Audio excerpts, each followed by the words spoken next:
Danny, Oldham on Saturday, a team that are playing their first home game since being back in the league, and for their fans it'll be massive for them. Is it a case of managing that occasion as well as the game, or do you just concentrate on the game?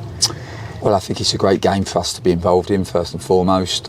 Credit to Oldham Athletic.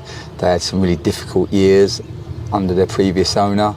I think it's been great to see them come back, and they're a huge football club, a football league club. I can remember being young and being a West Ham supporter and playing them in the semi-final of the League Cup, and I think we were so excited for the game, and we went, and I think they beat us 6-0. I think we won the second leg 3-0, a crazy game of football. But I remember them being like a Premier League team, Earl Barrett and guys like this. So a really big club, and should never ever be in the National League. I think Mickey Mellon's done a fantastic job to get them promoted back to League Two.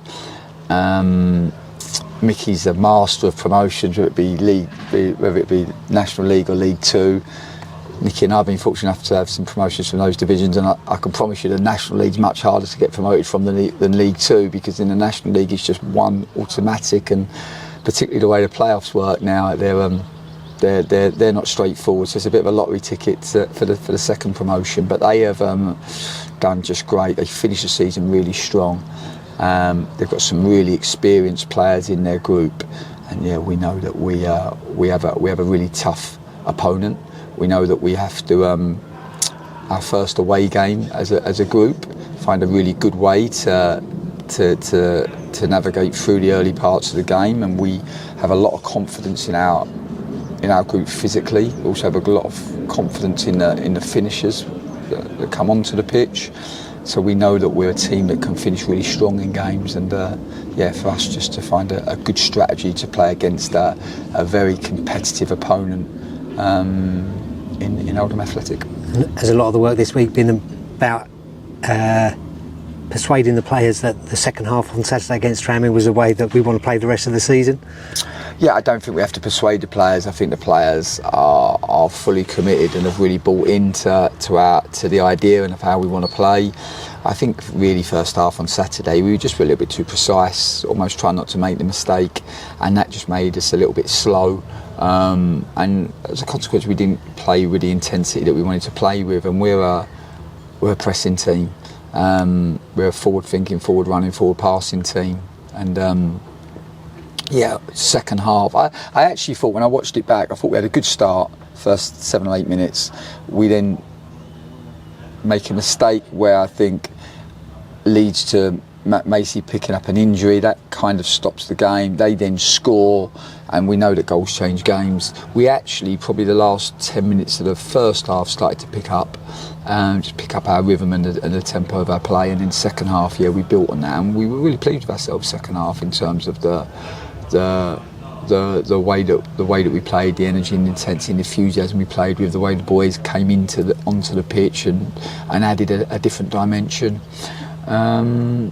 It meant that we found a goal, and then I think if the game had gone on another 5 or 10 minutes, we'd have found a second goal, but that wasn't to be. And of course, lots of learning. We're a really new group. I think we always have to. I think for me, it's always to keep driving the standards and keep driving the expectation. But at the same time, it's always with a dose of reality. And I suppose the dose of reality is that, last year we were going to go into a game without Ellis Yandelo, without Manny Egbo, without Jamie McDonnell, without Jack Payne, without Samson Tovide, and without Lyle Taylor. The team would probably suffer and find it really difficult. So the fact that we went in that game without 6 very, very important players from last year, and we still we will still come off disappointed that we didn't win, I think is progress in itself. Yeah, and this week, maybe not necessarily on the training ground, but has there been a distraction, with the uncertainty around Lyle Taylor and Samson Tovide? I just think we understand where we are in the food chain. We're a selling club, and when you're a selling club in a transfer window, it's never straightforward. And for us, it's to be mindful of that and to be agile.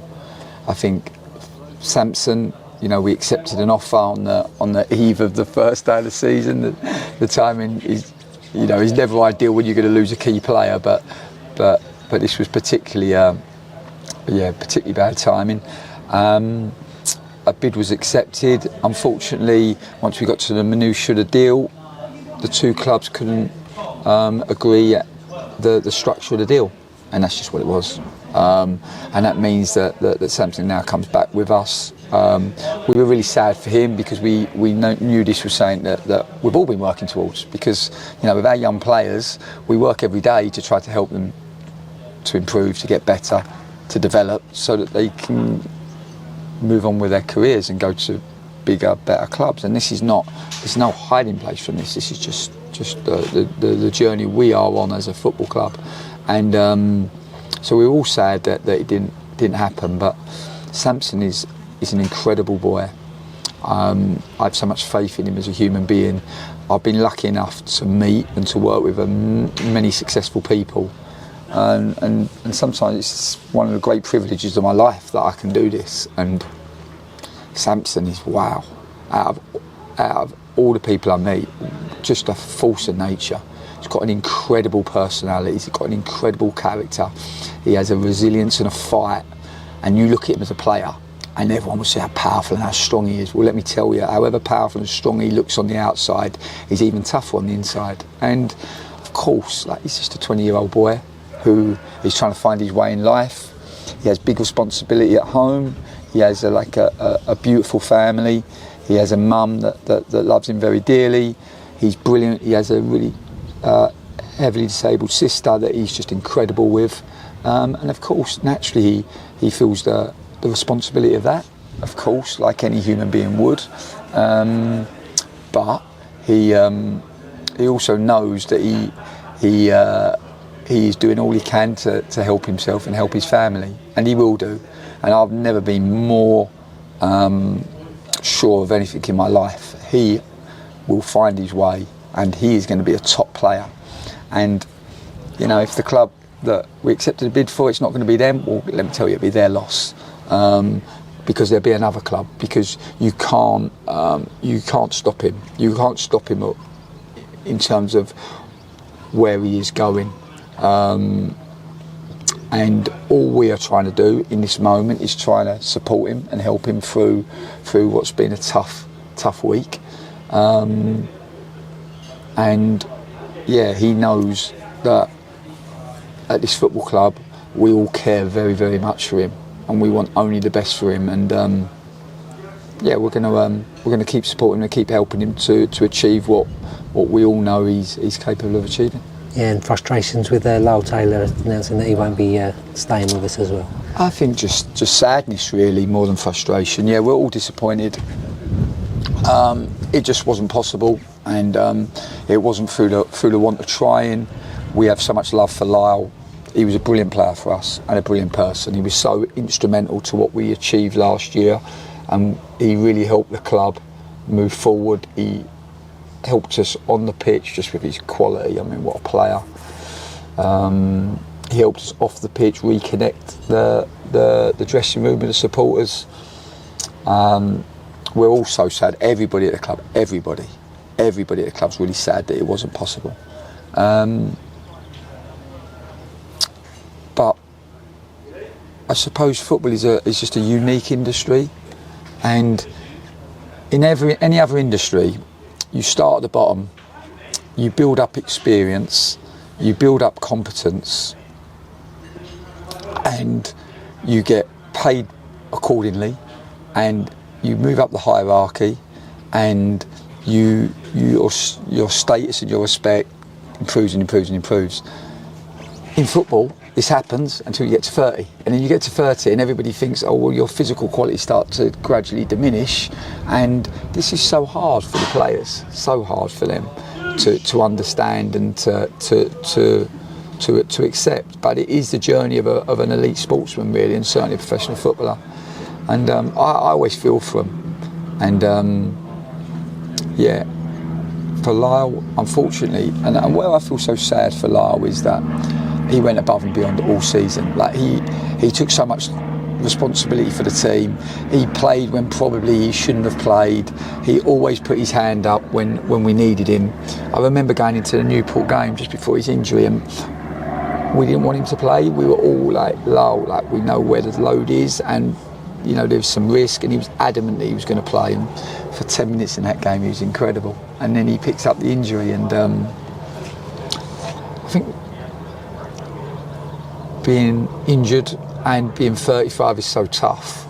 And really, we were hoping that we could get something agreed, but the truth is, he couldn't wait any longer, and I totally respect that. And we weren't in a position to be able to get to his terms. And the truth is, he just had some really, really good offers, some amazing offers, and he genuinely didn't want to leave. But at the same time, he had to make a decision for himself and for his family. And yeah, I have nothing but love for that boy. And it'll be a different place without him. It'll be a lot quieter, for sure. But he knows that we love him, and we definitely wish him well. Yeah, and looking ahead to Saturday though, this week, 2 new signings. Obviously Josh Powell coming in from Nottingham Forest, and this afternoon Jack Baldwin coming in. Yeah. So, and this is how our football evolves. It moves quickly, and it's been a tough week for us, for sure, with obviously the Samson situation and Lyle situation. We're really pleased to bring Josh Powell to the club. He's a young boy from Nottingham Forest. We have a really good relationship with them as a football club. Obviously, we've had Jamie McDonald, Aaron Donnelly, more recently Ben Perry, and that would never have happened without Nottingham Forest really helping us in that deal. And the same for Josh Powell. I think they see this as a club where their young players that they think a lot of can really develop and improve.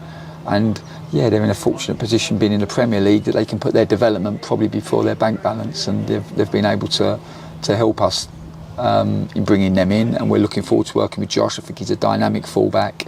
I think he's got good quality. He's played in the first team all through pre-season, even taking set pieces with the quality players that they have. So that says something about his quality with his end product. I think he can get on. He's dynamic. He can get on overlap and cross. He's also, most importantly, a really good defender, and this is something that's obviously in that position that is important to us. So pleased to have him with us. We're just going to help him first step into senior football. It's brand new for him, so we're just going to help him and support him in that journey. And yeah, Jack Baldwin, thankful to Northampton to making it possible. Obviously, Jack is Essex based. His family are all in Essex, and I think Northampton have allowed us to make it happen. So we're thankful to them as a football club.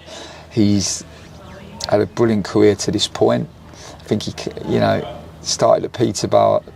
Peterborough did really well at Peterborough. Was in touching distance, I think, of a move to Liverpool. I remember speaking to Brendan Rodgers about him. It didn't happen. He picked up an injury. He still went on to play for giants of football clubs in Sunderland. I'd obviously already played with Tom Flanagan, so that's a relationship already. Also played with Harry Anderson. That didn't put him off. He's a really balanced player. I think he's good aerially. He's good in the duel. Defends really, really well. But also can use the ball really well and help us with our build. So another experienced player, which is so crucial because we've lost some real key experience and leaders in the group, in the likes of Fiacre Kelleher, likes of Lyle Taylor. So to bring Jack in is really good for the group, and he will help all the young players for sure, make everyone around him 5% better, and we're super looking forward to working with him.